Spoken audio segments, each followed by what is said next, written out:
Non, chers collègues, je voudrais vous faire part de la réflexion d'un cheminot que j'ai croisé en réunion publique où ils viennent nombreux.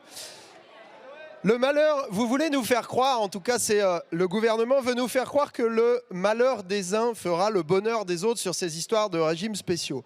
Alors laissez-moi vous dire que c'est faux puisque des reculs sur les régimes spéciaux, il y en a déjà eu de nombreux depuis 2008. Les agents de la SNCF, de la RATP, des IEG ont vu leur âge légal reculer de 3, 4, 5 ans. Tout ça pour que aujourd'hui vous nous expliquiez que eh bien, il faut encore et toujours sauver le système par répartition et que tout le monde va devoir prendre 2 ans de plus. Donc, évidemment, c'est une entourloupe et personne n'y croit.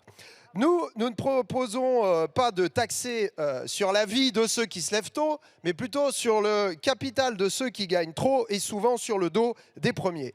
Je vais prendre un exemple.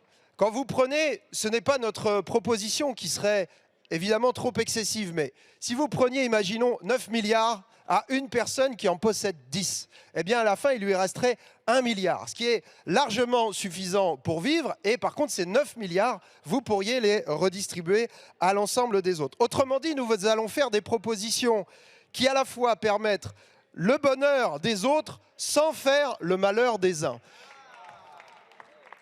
Une philosophie tout à fait contraire, mais je crois que nous ne sommes pas seuls sur les bancs de la NUPES à trouver ça raisonnable. Et je crois savoir que sur d'autres bancs par ici, certains pourraient trouver ça raisonnable et finir par voter avec nous. Et en tout cas, ce que je sais, c'est qu'une majorité des Français trouvent cette solution raisonnable et seront nombreux dans la rue samedi avec nous en manifestation.